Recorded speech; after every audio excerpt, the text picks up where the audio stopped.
Hello friends, ಎಲ್ಲರಿಗೂ ನಮಸ್ಕಾರ. ಇವತ್ತಿನ ವಿಡಿಯೋದಲ್ಲಿ ಡ್ರೈ ಫಿಶ್ ಫ್ರೈ ಮತ್ತು ಜೋಳದ ರೊಟ್ಟಿ ಮಾಡೋದು ಹೇಗೆ ಅಂತ ತೋರಿಸ್ಕೊಡ್ತಾ ಇದ್ದೀನಿ.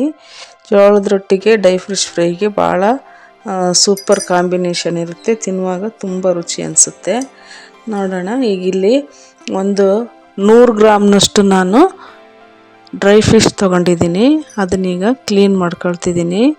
ಅದರದ ಬಾಲ ರೆಕ್ಕೆಗಳೆಲ್ಲ ಕಟ್ ಮಾಡಿ ತೆಗೆದು ತಲೆನೂ ಸಹ ನಾನು ಕಟ್ ಮಾಡಿ ತೆಗಿತೀನಿ. ಯಾಕೆಂದರೆ ತಲೆಯಲ್ಲಿ ಎಲ್ಲ ಮರಳಿರುತ್ತೆ. ಅದು ಸಮುದ್ರ ಮೀನಲ್ವಾ, ಹಾಗಾಗಿ ಅರಳಿರುತ್ತೆ. ಅದನ್ನೆಲ್ಲ ತಿನ್ನುವಾಗ ಅಲ್ಲಿಗೆ ಕರ ಅಂತ ಸಿಗ್ತಿರುತ್ತೆ. ಅದಕ್ಕೆ ಅದನ್ನೆಲ್ಲ ನಾನು ಕಟ್ ಮಾಡಿ ತೆಗಿತೀನಿ.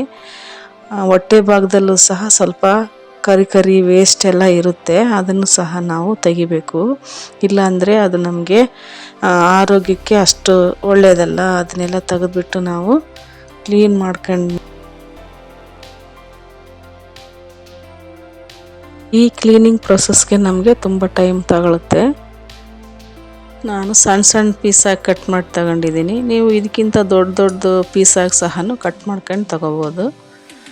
ಇದು ಡ್ರೈ ರೋಸ್ಟ್ನ ನಾವು ಮಾಡುವಾಗ ಚೆನ್ನಾಗಿರುತ್ತೆ. ಈ ಥರ ಎಲ್ಲ ಕ್ಲೀನ್ ಮಾಡಿದ ಮೇಲೆ ನಮಗೆ ಇಷ್ಟು ಫಿಶ್ ಸಿಕ್ಕಿದೆ. ಆ ಪೇಪರಲ್ಲಿರೋದೆಲ್ಲ ವೇಸ್ಟು. ಇದಿಷ್ಟು ನಮಗೆ ಸಿಕ್ಕಿರೋದು. ಇದನ್ನು ನಾವೀಗ ಗ್ಯಾಸ್ ಸ್ಟವ್ ಹಚ್ಕೊಂಡು ಒಂದು ತವ ಇಟ್ಕೊಳ್ಳೋಣ. ತವ ಬಿಸಿ ಆದಮೇಲೆ ನಾವು ಈ ಕಟ್ ಮಾಡಿರೋ ಡ್ರೈ ಫಿಶ್ ಸೇರಿಸ್ಕೊಳ್ತಿದ್ದೀನಿ ನೋಡಿ. ಇದನ್ನು ಸಣ್ಣ ಉರಿಯಲ್ಲೇ ಡ್ರೈ ರೋಸ್ಟ್ ಮಾಡ್ಕೋಬೇಕು, ಇಲ್ಲಾಂದರೆ ಅದು ಸೀದೋಗುತ್ತೆ.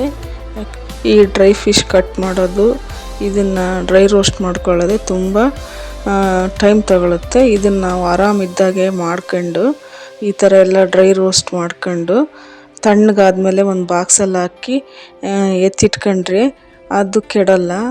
1 ತಿಂಗಳವರೆಗೂ ನಾವು ಯೂಸ್ ಮಾಡ್ಕೋಬೋದು. ಇದನ್ನು ನಾವು ಫ್ರೈ ಅಷ್ಟೇ ಅಲ್ಲದೆ ಬೆಂಡೆಕಾಯಿ ಹುಳಿ, ಕಾಳು ಹುಳಿ ಎಲ್ಲ ಮಾಡ್ತೀವಲ್ಲ, ಅದಕ್ಕೂ ಸಹ ನಾವು ಯೂಸ್ ಮಾಡ್ಕೊಳ್ಬೋದು.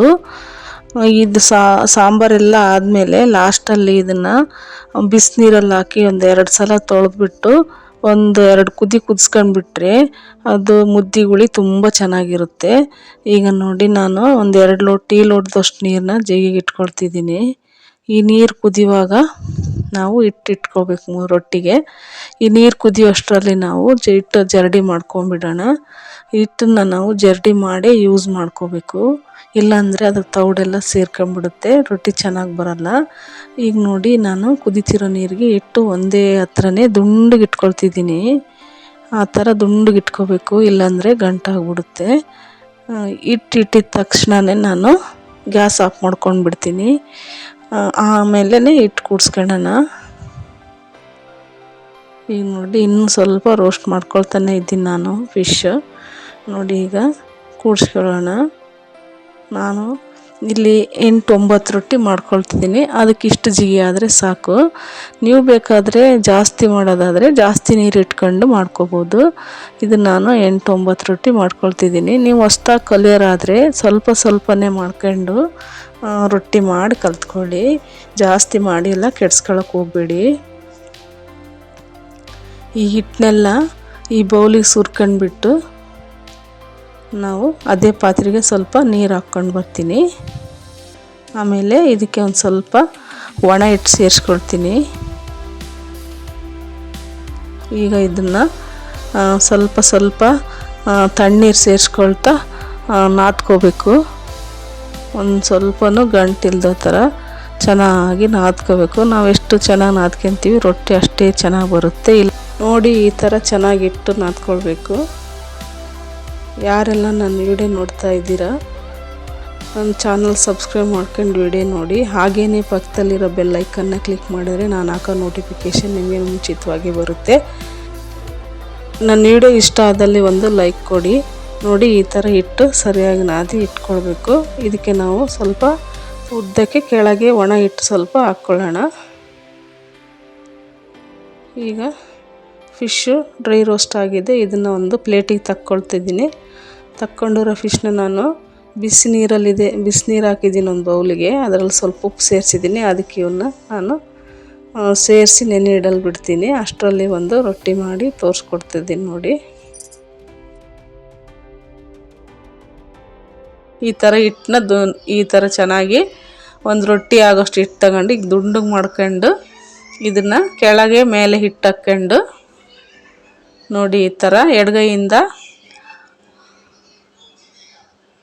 ಒಂದು ಕ್ಲಾತ್ ಹಾಕ್ಕಂತಿದ್ದೀನಿ, ಯಾಕಂದರೆ ಅದು ಆ ಕಡೆ ಈ ಕಡೆ ಸರಿದಾಡುತ್ತೆ ನೋಡಿ. ಈಗ ಎಡಗೈಯಿಂದ ಔಟ್ಲೈನ್ಗೆ ಫ್ರೆಶ್ ಮಾಡ್ತಾ ಹೋದರೆ ಅದು ಒಡೆಯಲ್ಲ, ಚೆನ್ನಾಗಿ ದುಂಡಿಗೆ ಬರುತ್ತೆ ನೋಡಿ. ಇಷ್ಟಾದಮೇಲೆ ನಾವು ಉದ್ದಕ್ಕೆ ಬರೋದು. ಈಗ ಲಟ್ಟಣಿಯಿಂದ ಉದ್ಬೋದು ನೋಡಿ. ಈ ಥರ ಉದ್ದಬೇಕು, ಲೈಟಾಗೆ ಉದ್ದಬೇಕು. ರೊಟ್ಟಿನ ಚಪಾತಿ ಥರ ಒತ್ತಿ ಉದ್ದಬಾರ್ದು. ಹಾಗೆ ಮೇಲೇ ನೋಡಿ, ಮೇಲೆ ಸ್ವಲ್ಪ ಕೆಳಗೆ ಹಿಟ್ಟು ಹಾಕ್ತಾ ಉದ್ಬೇಕು, ಇಲ್ಲಾಂದರೆ ಲಟ್ಟಣಿಗೆ ಅಂಟ್ಕೊಳ್ಳುತ್ತೆ ನೋಡಿ. ಹೌದಾ, ಈ ಥರ ಒಂದು ಸ್ವಲ್ಪ ಲಟ್ಟಣಿಗೆ ಅಂಟ್ಕೊಳ್ತಿಲ್ಲ ನೋಡ್ರಿ, ಎಷ್ಟು ಚೆನ್ನಾಗಿ ರೊಟ್ಟಿ ಉದ್ದ ಇದೀನಿ ನಾನು. ನೀವು ಸಹ ಈ ಥರ ಟ್ರೈ ಮಾಡ್ಬೋದು. ಇದೇ ಥರ ನಾವು ಎಷ್ಟು ತೆಳ್ಳಗೆ ಬೇಕಾದರೂ ಉದ್ಕೊಂಡ್ರು ರೊಟ್ಟಿ ಉದ್ದಕ್ಕೆ ಬರುತ್ತೆ. ನಾವು ಇವನ್ನ ಒಂದು 10-12 ಆಗೋವರೆಗೂ ತೆಳ್ಳಗೆ ಉದ್ಕೊಂಡು ಒಂದು ದೊಡ್ಡ ತಟ್ಟೆಯಲ್ಲಿ ಒಂದು ರೂಮಲ್ಲಿ ಒಂದು ಚಪಾತಿ ಥರ ಹಾಕ್ಕೋಬೋದು. ಇದು ನೋಡಿ ರೊಟ್ಟಿ ನಾನು ನಿಧಾನಕ್ಕೆ ತವ ಮೇಲೆ ಹಾಕ್ತಿದ್ದೀನಿ. ನಾವು ತವ ಚೆನ್ನಾಗಿ ಕಾಸ್ಕೊಂಡಿರ್ಬೇಕು, ಅದ್ರ ಮೇಲೆ ನಾವು ಹೀಗೆ ರೊಟ್ಟಿ ಹಾಕಬೇಕು. ಹಾಕಿದ್ದಾದ್ಮೇಲೆ ನಾವು ಒಂದು 2 ನಿಮಿಷ ಬಿಟ್ಟು ನೀರು ಹಚ್ಕೋಬೇಕು. ನೀರು ಹಚ್ಚಿ ಸ್ವಲ್ಪ ನೀರೆಲ್ಲ ಆರಿದ ಮೇಲೆ ನಾವು ರೊಟ್ಟಿ ತಿರುವಿ ಹಾಕ್ಕೋಬೇಕು. 12 ರೊಟ್ಟಿ ಒಂದ್ರ ಮೇಲೆ ಒಂದು ಹಾಕಿದರೂ ಸಹ ಅಂಟ್ಕೊಳ್ಳೋದಿಲ್ಲ, ಅವು ಸಹ ಚಪಾತಿ ಥರ ಇರುತ್ತೆ. ಚಪಾತಿ ಬೇಯಿಸ್ಕೊಂಡಂಗೆ ನಾವು ಒಂದೊಂದಾಗಿ ಬೇಯಿಸ್ಕೋಬೋದು.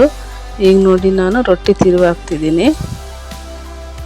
2 ಸೈಡು ಚೆನ್ನಾಗಿ ಬೇಯಿಸ್ಕೋಬೇಕು ರೊಟ್ಟಿ, ಹಾಗಾದರೆ ತಿನ್ನೋಕ್ಕೆ ಚೆನ್ನಾಗಿರುತ್ತೆ. ಇದೇ ಥರ ನಾನು ಎಲ್ಲ ಹಿಟ್ಟು ಅಂದರೆ ನಾನು ರೆಡಿ ಮಾಡ್ಕೊಂಡಿರೋ ಎಲ್ಲ ಹಿಟ್ಟನ್ನು ನಾನು ರೊಟ್ಟಿ ಮಾಡಿ ರೆಡಿ ಮಾಡ್ಕೊತೀನಿ ನೋಡಿ. ಇಲ್ಲಿ ನಾನು ಮಾಡಿರೋ ರೊಟ್ಟಿ ಯಾವ ಥರ ರೆಡಿಯಾಗಿದೆ ಅಂತ ನೋಡಿ. ಇದನ್ನೀಗ ನಾವು ಒಂದು ತಟ್ಟೆಗೆ ತಕ್ಕೊಳ್ತಿದ್ದೀನಿ. ಈ ಬಿಸಿ ಬಿಸಿ ರೊಟ್ಟಿಗೆ ನಾವು ಡ್ರೈ ಫಿಶ್ ಫ್ರೈನ ಹಚ್ಕೊಂಡು ತಿಂತಾಯಿದ್ರೆ ತುಂಬ ರುಚಿಯಾಗಿರುತ್ತೆ. ಈಗ ನಾವು ಸ್ಟವ್ಗೆ ಒಂದು ಕಡಾಯಿ ಇಟ್ಕೊಂಡ್ಬಿಟ್ಟು ಅದು ಬಿಸಿ ಆದಮೇಲೆ ಎಣ್ಣೆ ಸೇರಿಸ್ಕೊಳ್ತಿದ್ದೀನಿ. ಎಣ್ಣೆ ಬಿಸಿ ಆದಮೇಲೆ 2 ದೊಡ್ಡ ಸೈಜ್ ಈರುಳ್ಳಿನ ನಾನು ಉದ್ದುದ್ದಾಗಿ ಕಟ್ ಮಾಡ್ಕೊಂಡು ತಗೊಂಡಿದ್ದೀನಿ. ಆ ಈರುಳ್ಳಿನ ಇದಕ್ಕೆ ಸೇರಿಸ್ಕೊಳ್ಳೋಣ. ಈ ಫಿಶ್ ಫ್ರೈ ಜಾಸ್ತಿ ಬೇಕಂದರೆ ನೀವು ಜಾಸ್ತಿ ಈರುಳ್ಳಿನೂ ಸಹ ಸೇರಿಸ್ಕೋಬೋದು.